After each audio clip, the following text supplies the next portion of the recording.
J'en profite pour mettre un peu de lumière sur un entrepreneur qui a monté son agence immobilière à Dubaï. Je le connais personnellement. C'est une personne de confiance, il pourra vous accompagner sur l'achat de biens immobiliers à Dubaï. Aïe aïe aïe. En direct de Didi Cool TV, là où les choses se passent.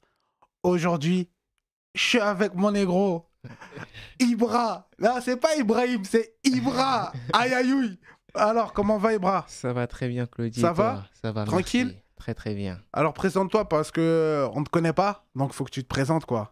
D'accord. Bah, je me présente, je m'appelle Ibra Ndao. J'ai 22 ans, passionné de football.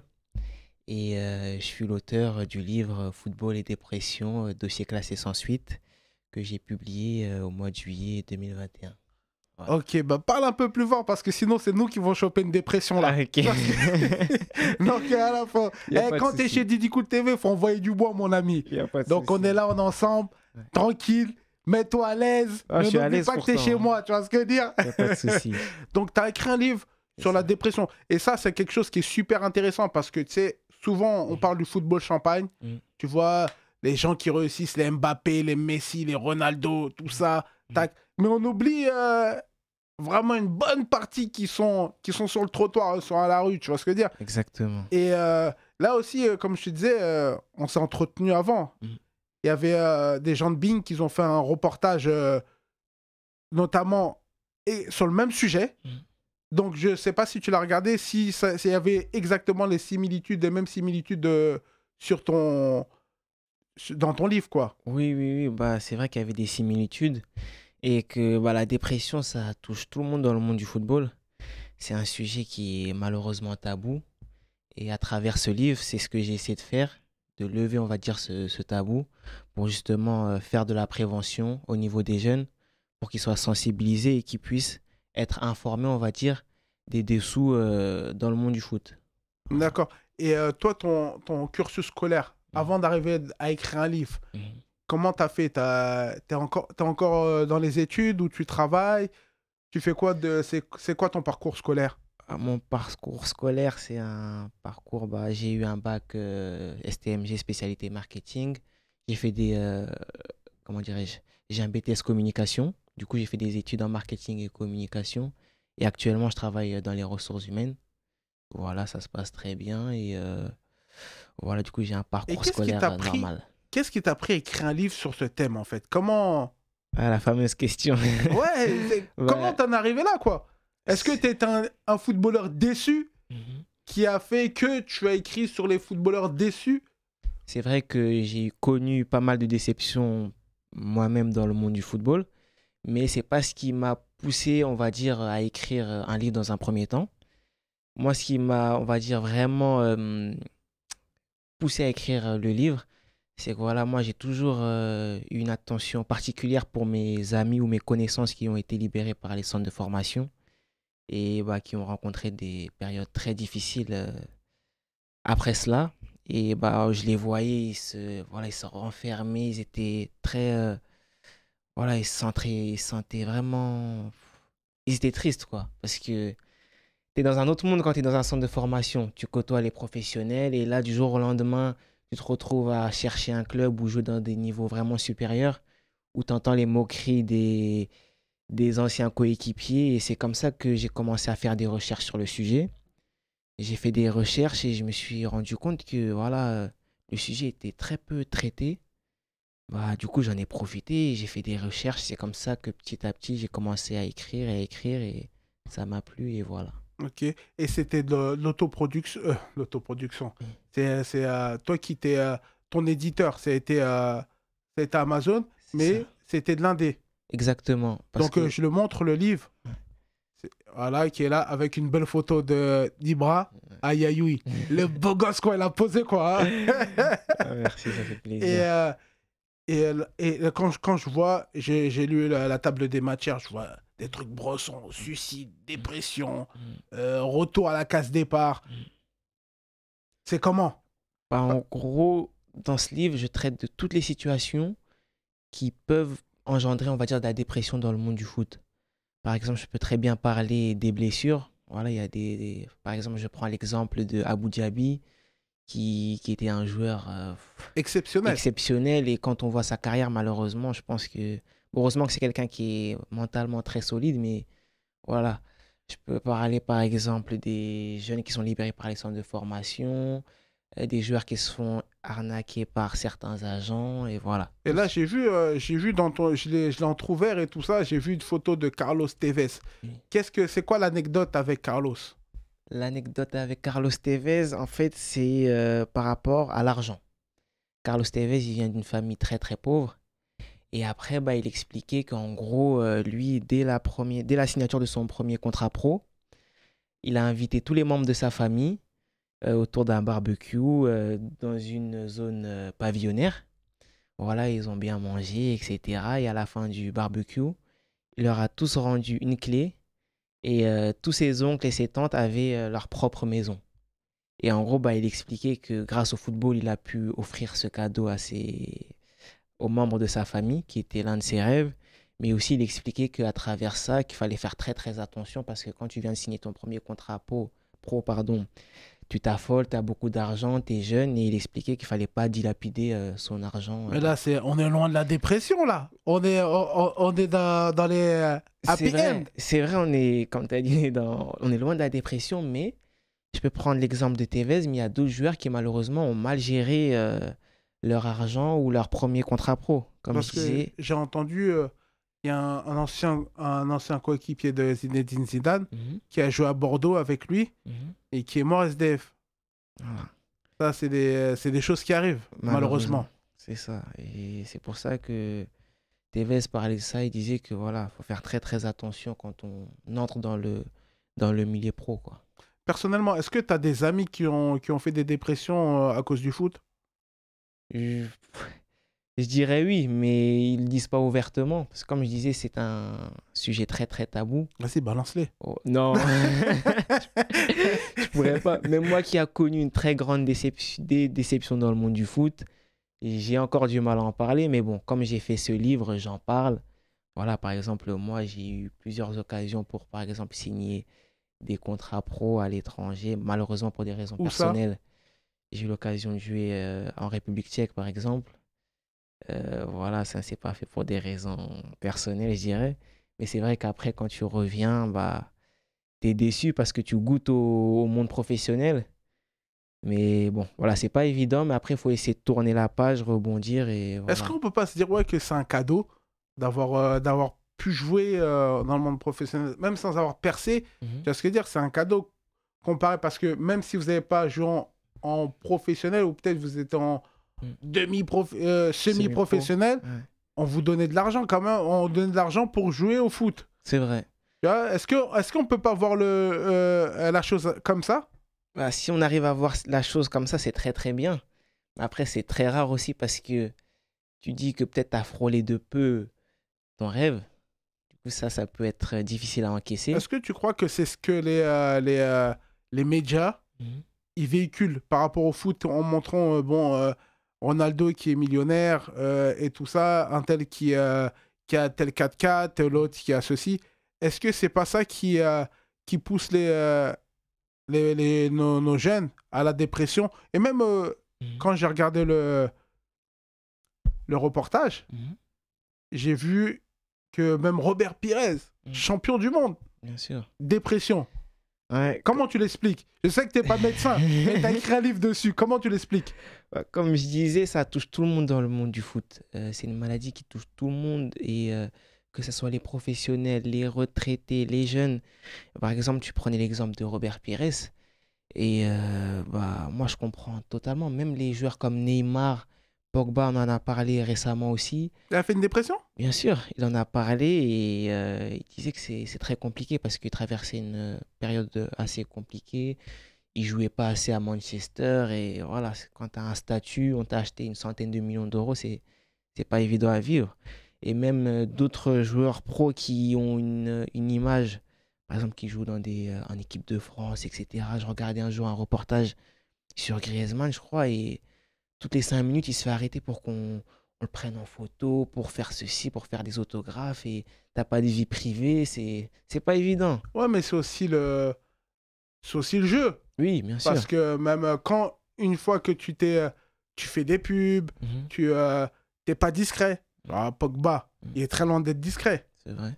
Griezmann, avec ses, je sais pas, comme ça, là, est très loin d'être discret. C'est vrai. Donc, à partir de ce moment-là, Oui. tu t'ouvres une porte. Les gens s'engouffrent. C'est vrai. Donc, je pense que c'est le game, quoi. Oui, c'est vrai que bon, ils peuvent pas. Au début, je pensais qu'ils ne pouvaient pas trop se plaindre. Mais après, quand tu vois leur quotidien, ils vivent, on va dire, bah, limite, ils sont cachés, ils ne sortent quasiment pas.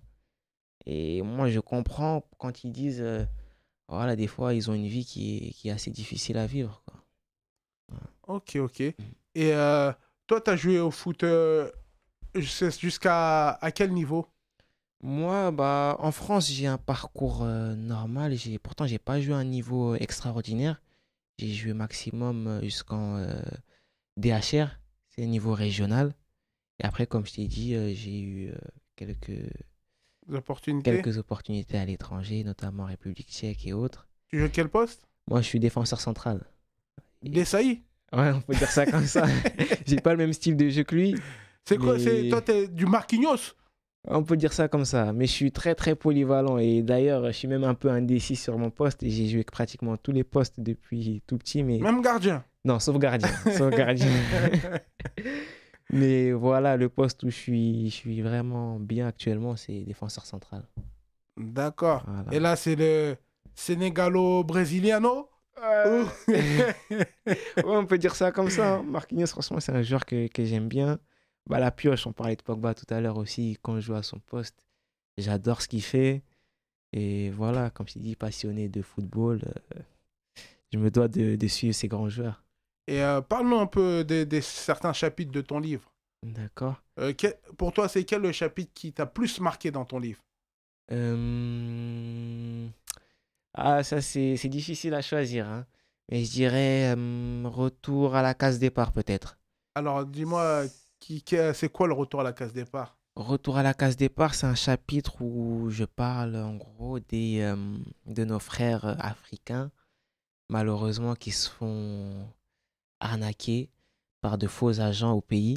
Et ça, c'est une pratique qui arrive très, très, très, très, très fréquemment. Et j'en connais même des personnes de mon entourage qui ont failli se faire avoir par ce système-là. En fait, ce sont des personnes qui tournent autour des terrains de football et qui demandent des sommes astronomiques aux joueurs. Par exemple, des 4 5 millions de francs CFA qui représentent, je sais pas, 7 6 6 000 euros. Des sommes qu'ils Oui, n'ont oui. pas malheureusement et les parents doivent vendre leur terrain, vendre leur or. Et une fois qu'ils arrivent ici, plus de contact Oh mon de Dieu. l'agent. Il les a bloqués. Ils se retrouvent à l'aéroport ou à Paris sans argent, sans club, sans rien du tout, sans papier. Et franchement, c'est quelque chose qui m'avait vraiment, vraiment touché. Et Et, toi, tu as quelque chose pour lutter contre ce genre d'escroquerie? bah, justement, à travers ce livre, j'essaye déjà d'en parler et j'aimerais bah, trouver des solutions parce que là, c'est, on va dire, un bilan de tout ce qui se passe. Et dans un second temps, j'aimerais bah, peut-être échanger avec des gens, trouver des solutions pour justement remédier à cela. Mais ce livre-là, il faudrait peut-être l'envoyer en Afrique pour, tu sais, pour sensibiliser, Oui. pour les sensibiliser. D'ailleurs, pardon, je te coupe, c'est le projet qui est en cours. Là, actuellement, le livre est disponible à l'Afrotech, à Dakar, au Sénégal. Aïe, aïe, Voilà. aïe. Aïe, aïe, aïe. Franchement, ça me fait vraiment, vraiment plaisir. DKR. Aïe, aïe, Exactement. aïe. Du coup, bah, toutes les personnes qui m'ont envoyé des messages en privé au Sénégal, n'hésitez pas à le récupérer là-bas à l'Afrotech à Dakar. Voilà, du coup, après, j'aimerais qu'il soit disponible dans tous les pays d'Afrique. Et bon, ça, c'est quelque chose à mettre en œuvre qui prendra un peu plus de temps, mais franchement, j'aimerais vraiment que ça se Mais comme concrétise. ton métier, c'est la com, Mhm, tu peux travailler sur ce genre de truc, tu vois, par rapport à ton livre, tu vois, mettre tout ce que tu as appris, mhm, le mettre en œuvre pour essayer que ton livre soit le plus répandu en Afrique. bien Parce sûr. que, bon, c'est pas, on n'est pas les sauveurs du monde parce qu'on vit en France, hein. Mhm, Faut pas se leurrer. mhm, Mais si on peut empêcher un petit frère mhm, de venir et se retrouver nu à Charles de Gaulle ou à Orly, mhm. on est là. C'est vrai. Donc, sur ce chapitre-là, Mhm. à part ça, à part la case départ, c'était que par rapport aux joueurs africains, Oui, en globalement. général, oui, oui, oui, en général. Et toi, tu vois comment ton avenir? Est-ce que tu te vois comme agent de joueur? Franchement, j'aimerais bien. Parce que maintenant, j'ai quelques relations et c'est un métier qui est vraiment, vraiment intéressant. Et pourquoi pas dans le futur, ouais, c'est un métier qui m'intéresse vraiment. Parce que tu es toujours dans le monde du foot, quelque chose que j'adore. Et pourquoi pas avec, en tout cas, j'aimerais bien, oui. Tu vois, je vais être un peu rentre dedans, tu vois, et Mhm. je veux dire, tu vois, moi, comment je vois les joueurs de foot, c'est comme un cheval de course. Tu vois, tant que t'es performant, on te bichonne. Et une fois que t'es blessé, bah, l'abattoir. C'est ça. Et on te bute. Et bah, c'est un peu ce qu'il y a dans ton livre, en vrai. C'est ça. Et comment on se sent utilisé, vous vous sentez utilisé quand vous êtes joueur de foot? C'est vrai que vous gagnez beaucoup d'argent et Mhm. vous devez avoir une hygiène de vie irréprochable. Euh, Sourire quand il faut sourire, faire la tronche quand il faut faire la tronche. Mhm. Parce que même quand, admettons, vous avez perdu un match, vous n'avez pas le droit d'afficher un sourire. C'est vrai. T'as pratiquement tout résumé, hein, et moi, pour avoir discuté avec d'autres amis qui sont dans le monde du foot, ou soit des footballeurs professionnels, des fois, ils me le disent ouvertement, ils ont l'impression d'être des marchandises, des fois. Mais après, tout à l'heure aussi, tu l'as précisé, c'est le jeu. Parce qu'en contrepartie, bah, pour ceux qui sont dans des bons clubs, ils ont un bon salaire, on peut dire, ils ont la belle vie, quoi, et je pense qu'ils le Bah, prennent pas tu vois, mal. tu me parles de belle vie. Mhm. Comment on peut avoir la belle vie? Comment on peut faire une dépression en ayant la belle vie? Non. Parce que, tu vois, regarde, Paul Oui. Pogba, il est payé des milliers et des cents. Ouais, Sous prétexte qu'il joue pas. Tu sais, c'est un peu méchant. Hein. C'est un oui. peu méchant, mais c'est vraiment pour comprendre. Mm. Sous prétexte qu'il joue pas, il va faire une dépression en sachant que y a des gens qui meurent de faim. Oui. Ils ont même pas un quart ou même pas un dixième de ce que touche Pogba. Mm. Tu vois, regarde, là, ce qui se passe au Yémen, pour vivre pendant un mois, les gens, leur salaire moyen, c'est de 2 euros. Waouh. De 2 euros. Tu vois, ce qui se Mm. passe là-bas, c'est 2 euros leur salaire moyen. Mm. Un gars qui touche des milliers et des cents, sans citer Pogba ou Oui, celui oui, ou oui, un autre, oui, hein, oui, oui. il va faire une dépression. Comment tu l'expliques en fait? Comment tu l'expliques? En fait, je dirais que le footballeur, en fait, est dans un autre monde, est dans un monde, je dirais, dans un monde fictif. Ils sont pas dans la, comment dirais-je, ils n'ont pas la même vie que nous. Nous, voilà, on a des vrais problèmes de la vie. T'as expliqué des gens, voilà, qui ont du mal à se nourrir. Tandis que eux, voilà, au quotidien, ils ont des salaires astronomiques, ils roulent en 4x4, ils ont tout ce qu'il faut. Et du coup, eux, le moindre problème qu'ils vivent, déjà, il est multiplié parce que tout ce qu'ils font mal, il y a les journalistes qui sont sur leur dos, il y a les gens sur les réseaux sociaux, tu as une énorme pression à chaque match et psychologiquement aussi, il y a des choses qu'ils vivent qui est assez difficile. Après, je pense qu'il faut le vivre pour le comprendre aussi. Mhm. Voilà, je Ah, pense non, non, il mais faut après, je te dis ça, c'est juste pour mm, essayer de c'est comprendre. essayer de comprendre et Mm. aussi tirer un peu sur eux, tu vois, tranquillement, tu vois. Non, mais je comprends totalement parce que c'est vrai que bah, même dans le monde du travail actuel, où par exemple, moi je vis comme toi, on a un job et tout ça, et des fois les gens se plaignent pour rien. Alors que comme tu as dit, il y a des gens que voilà, même pour avoir 2 euros pour manger, ils ont du mal. Et c'est pareil pour le foot, il y en a qui gagnent des centaines de milliers d'euros par mois et pour un rien, ils vont se plaindre, quoi. Et c'est la vie. Aïe, aïe, aïe. Aïe, aïe, aïe. Alors là, je te pose la dernière question, c'est toi, tu viens du 93. C'est ça. Comment tu vois la cité? En quelques mots. Comment tu la vois? Comment je vois la cité? Bah, comme tu as dit, je vis dans le 93 à Pantin, dans une cité aussi. Et bah, moi, je trouve que ça évolue dans le bien. Parce que bah, je vois des gens qui ont des projets, des personnes, par exemple, je sais pas, qui ouvrent des restaurants, des jeunes qui étudient, qui deviennent médecins, d'autres sont boulangers, etc. Et je pense que si on incite les jeunes à poursuivre leurs études, à entreprendre, à faire des choses comme ça, je pense que dans quelques années, on va dire l'étiquette de voilà, tous ceux qui sont dans les cités, ce sont des bandits, et c'est des bons à rien. Je pense que dans quelques années, on n'aura plus cette étiquette-là. Et moi, en tout cas, j'essaye de faire le nécessaire pour encourager nos petits frères et nos petites sœurs dans cette voie-là. Aïe aïe aïe, Monsieur Voilà. Ibra, auteur du livre I Love Football et la dépression. Dossier classé sans suite. Aïe aïe aïe. Et à bientôt de suite. Merci.